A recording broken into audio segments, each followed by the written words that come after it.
E aí, pretinhas, estamos começando mais um podcast com ele, Fernandinho. Quero te agradecer por ter aceitado, tá? Eu sei que seu tempo é muito corrido, por ter tirado esse tempo aqui para nos atender.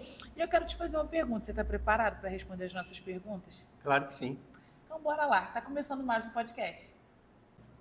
A nossa próxima pergunta é: percebemos que o mercado, a equipe de vocês são uma enorme família, né?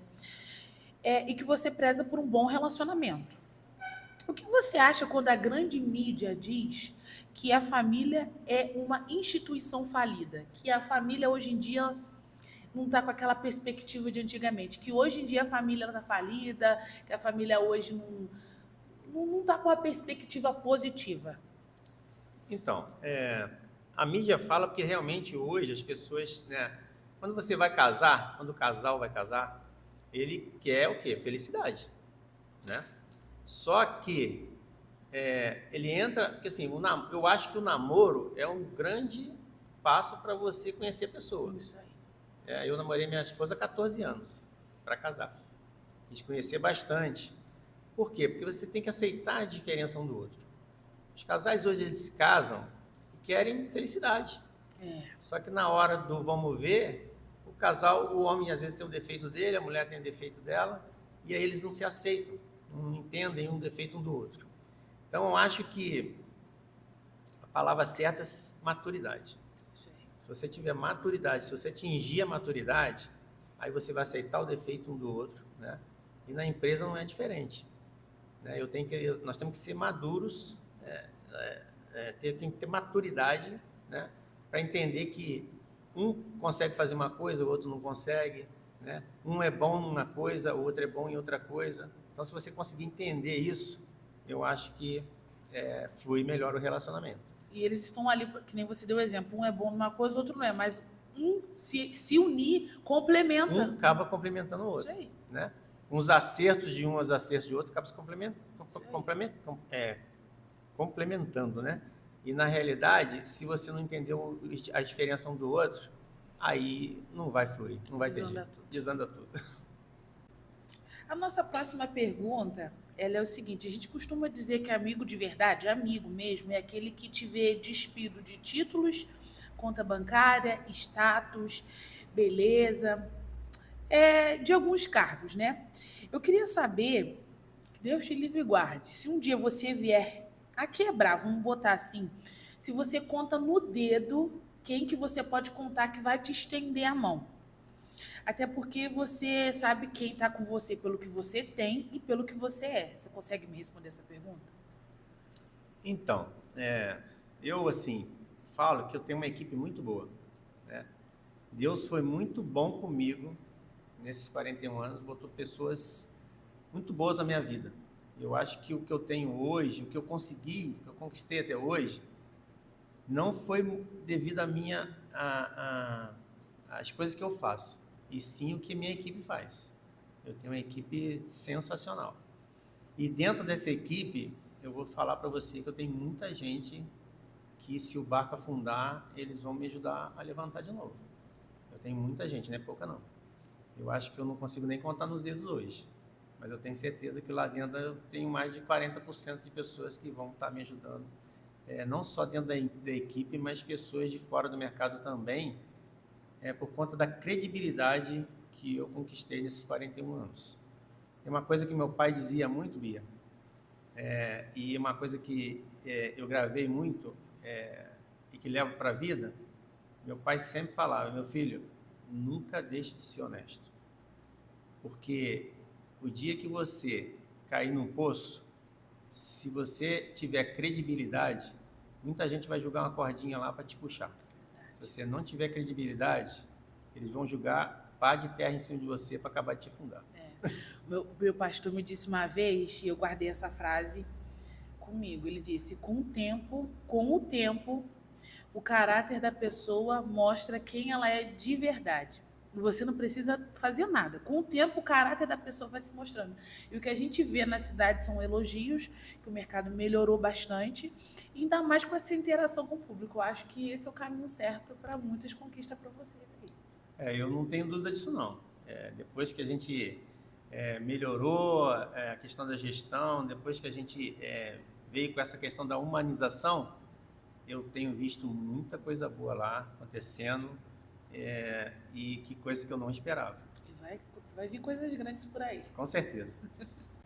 A nossa próxima pergunta é por que não inovar? O que te impede de fazer o Mercado Fernandes virar um atacadão? Então, muitas pessoas já me procuraram para falar isso, né? Só que a gente tem que ver os estudos, né? Normalmente, eu hoje, quando eu vou tomar uma decisão, eu vou conversar com pessoas que entendam melhor do que eu, né? Que já está no processo, que já tiveram um processo e não deu certo. Então, assim, para se abrir um atacadão hoje, né, a cidade tem que ter no mínimo 200 mil habitantes para o negócio dar certo. Então, Pati Miguel Pereira hoje deve ter aí uns 50 e poucos, 60 mil pessoas. Deve ser uns 60 mil pessoas. Então, assim, não é ainda viável ter um atacadão na nossa região, porque a gente não consegue atingir um cliente de Vassoura, de Paraíba do Sul para cá, né? São as cidades mais próximas. Então, é inviável ter um atacadão aqui na cidade hoje. Entendi. Nossa próxima pergunta é: com esses 41 anos de estrada, de mercado, clientes, funcionários, você já teve alguma decepção com algum funcionário? Então, várias vezes.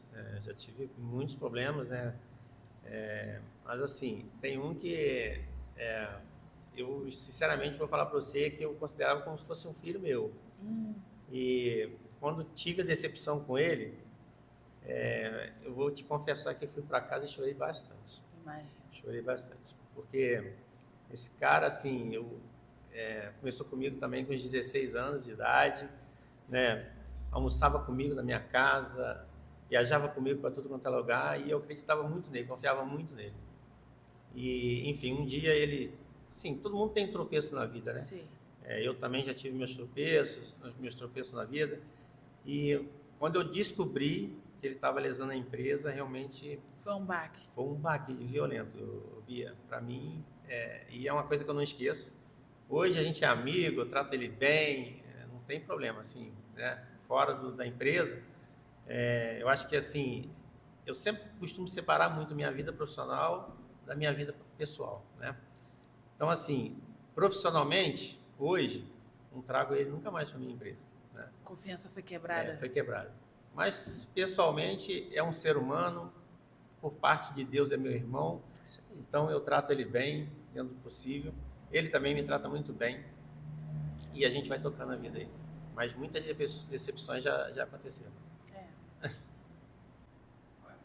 A nossa próxima pergunta é: qual é a parte mais chata de ser empresário? Olha, assim, eu gosto de ser empresário. Eu acho que ir para minha empresa, né, trabalhar, para mim é uma felicidade. Eu acordo todos os dias, eu ajoelho no chão, agradeço a Deus por mais um dia, de ter me dado mais um dia para mim poder vir para a luta, para trabalhar. Mas, assim, existe uma parte ruim de ser empresário, que são as leis brasileiras. As leis burocráticas do Brasil, às vezes, chateia muita gente, porque é outra coisa que a gente quer muito, é um desafio muito grande para os empresários, ter a resiliência para aguentar essas leis burocráticas que eles impõem para a gente. Realmente é uma coisa que me estressa bastante. Fernandinho, nossa próxima pergunta é: a gente sabe que o cartão de visita de qualquer estabelecimento, seja supermercado, farmácia, são os funcionários, né? Eu queria saber como que você instrui seus funcionários a tratar os clientes, porque nem sempre a gente é atendido da forma que gostaríamos. Por exemplo, às vezes um funcionário seu está passando por um momento em casa, mas tem que trabalhar, às vezes dá uma resposta ríspida. Como que você instrui os seus funcionários a que isso não venha acontecer eventualmente? Então, isso realmente acontece muito, tá? Apesar de todo o esforço que a gente faz, a gente dá treinamento, a gente contrata coach para eles. Nós temos hoje uma psicóloga na nossa empresa, que foi também um exemplo maravilhoso dentro da nossa empresa, que começou com a gente aos 16 anos como jovem aprendiz, e hoje é psicóloga da nossa empresa, a Lia. A gente dá todo o suporte para que eles tenham, na realidade, reflita lá na frente do cliente, porque, assim, eu entendo que se ele não estiver bem, ele vai refletir no meu cliente, não tem jeito, né? Mas acontece. E quando acontece, eu acho, Bia, que é o seguinte, é tomar atitude, né? Há 2 semanas atrás, eu tive uma reclamação de uma funcionária. E aí, o que eu faço? Eu sento com ela, olho no olho, e vamos conversar, vamos ver se ela está passando por algum problema, se eu posso ajudar em alguma coisa. Se não tiver jeito, desliga da empresa.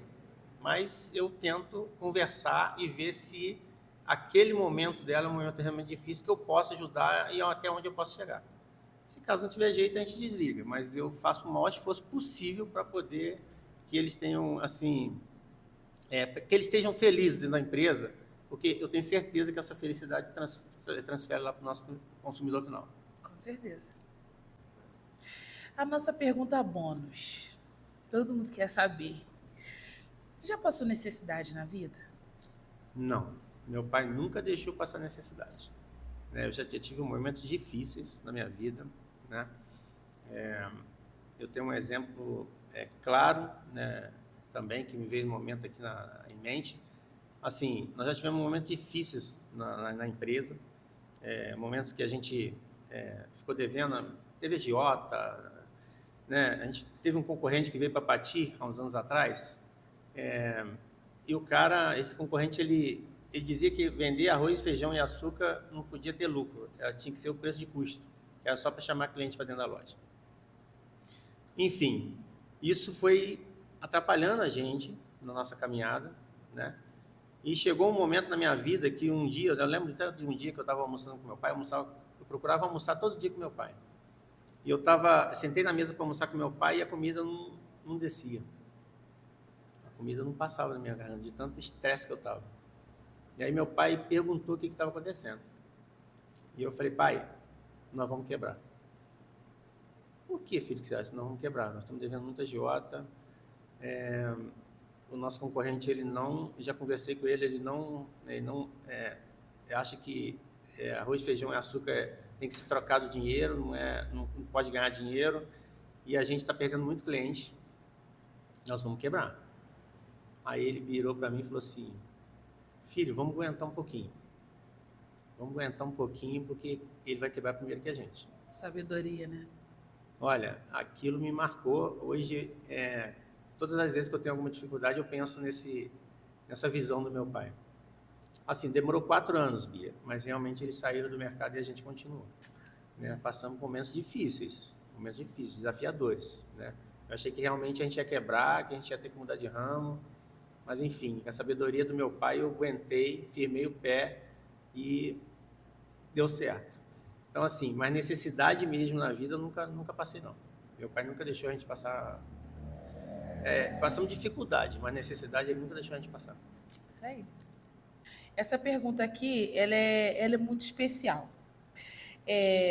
Paz, Bia, quando você estiver com o Fernandinho no podcast, pergunta para ele porque ele nunca veio a candidato a prefeito da cidade. Olha, isso é uma coisa que as pessoas me procuram muito para pedir, mas muito, assim, você não tem noção. Eu acho que eu recebo, em média, uns 4 a 5 pedidos por dia para que eu entre como prefeito da cidade. Já me veio na cabeça, há uns anos atrás, quase que eu entrei, né?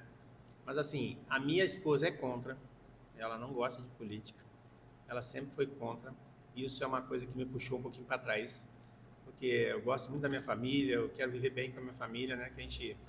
Eu namoro minha esposa há 42 anos, né? Começamos a namorar com uns 16 anos, assim que eu abri o mercado, em 1982. E assim, uma coisa também, Bia, eu procurei me aprofundar em relação a ser prefeito da cidade, né? Como é que era, porque muita gente fala assim, pô, você faz a gestão tão boa da tua empresa, tu vai conseguir fazer também na prefeitura. Só que não é a mesma coisa. Não. Ali existe um sistema, né, que não tem como mudar. Eu já conversei com vários prefeitos, inclusive tem um prefeito de Areal que eu gosto muito, que é o Tinho. Eu fui numa viagem com ele em Gramado, no Rio Grande do Sul, e no ônibus eu conversei com ele a respeito disso. Era para mim ver se era possível eu entrar nisso, porque assim, eu amo Pati de Alferes, eu gosto muito dessa cidade. Eu quero ver essa cidade muito bem, e eu acho que eu podia dar um pouquinho da minha da minha sabedoria para a Pati. Mas ele mesmo, como prefeito, falou para mim, Fernando, é muito desafiador.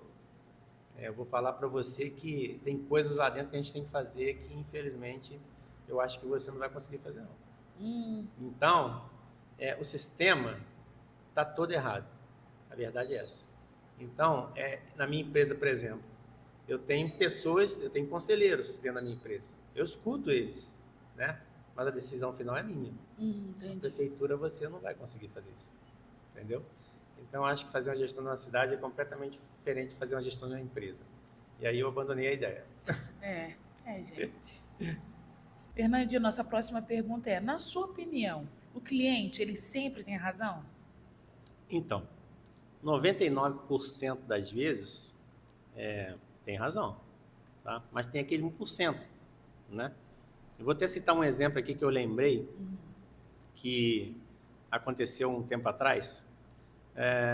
A cliente, eu recebi de noite no Facebook da minha casa uma amiga, Fernando, olha essa postagem aí. Aí eu fui ver a postagem e a cliente estava reclamando de uma cobra dentro da alface. Ela encontrou um filhote de jararaca dentro da alface. Então, aquilo ali na hora me assustou. Assim, fiquei perna tremendo, nervoso, né? Paralisado com a situação. Só que eu estava em casa, era 10 e pouco da noite. Eu pensei, falei, vou mandar uma mensagem para ela no Messenger. Aí mandei uma mensagem para ela explicando para ela que aquilo era coisa da natureza, que eu recebia 300, 400 alfaces por dia e que não era possível abrir alface por alface para procurar se tinha alguma coisa. E era uma coisa da natureza, a natureza proporciona isso. É um risco que tem? Infelizmente não teve jeito, aconteceu comigo. É muito difícil, acho que em 1 milhão de casos vai acontecer entendeu? E, por minha surpresa, né, eu pedi a ela se ela podia me atender, se eu podia ir na casa dela explicar pessoalmente isso a ela. Ela falou assim, não, você pode vir amanhã aqui que eu recebo o senhor. E, Bia, assim, foi uma coisa que marcou a minha vida. Quando eu cheguei lá, foi lá no alto da torre, no último gole, não sei se você conhece o bairro lá. Quando eu cheguei lá, de manhã, ela tinha arrumado os filhos e preparado uma mesa de café para mim. Que bacana. Então, assim, eu consegui mostrar a ela que ela não tinha razão de ter, né, reclamado daquilo ali naquele momento. E ela conseguiu entender. Tanto que depois ela postou, fez outras postagens, dizendo que ela, na realidade, não queria denegrir a imagem da minha empresa, mas sim alertar as pessoas do risco de levar um produto fresco para casa. Entendeu? E até porque a gente está invadindo o espaço da natureza, né? Então, os bichos, eles não têm para onde recorrer. Exatamente. É um caso isolado, mas acontece, né? Acontece. Então, é quando eu falo que 99% tem razão, mas às vezes tem aquele 1% que as pessoas, né, às vezes na hora...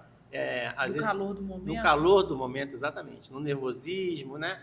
Ela se acha que está certa, mas na realidade eu consegui mostrar, né, a ela que ela não... Assim, que a natureza, é o que você falou, a gente está exposto à natureza, a gente está evadindo a natureza e os bichos realmente estão um descontrole, né?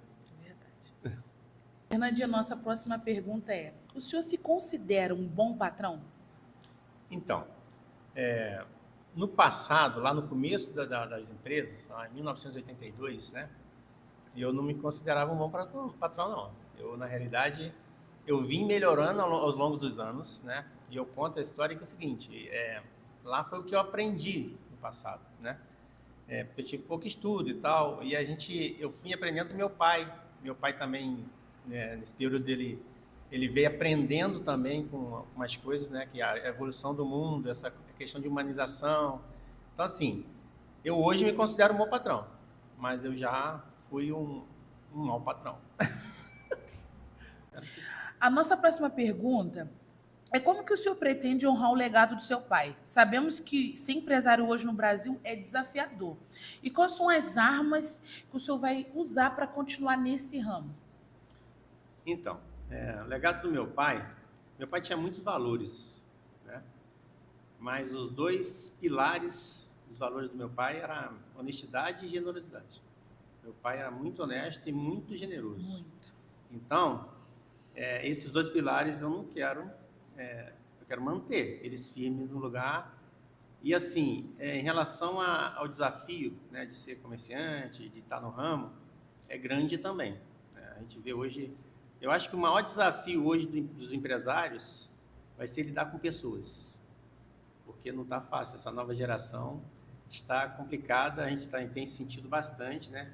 E não só eu, tem muitos empresários que eu converso, né? Que eu saio, viajo, faço reunião e, assim, 90% diz a mesma coisa. Vai ser muito desafiador a gente lidar com as pessoas, né? Com essa nova geração que está vindo aí. Mas eu acho, assim, que o trabalho que a gente vem fazendo de humanização, né? De estar junto com o colaborador, de estar sempre ajudando, né? Eu acho que vai amenizar isso e é uma maneira da gente se manter no ramo aí e perpetuar as nossas empresas.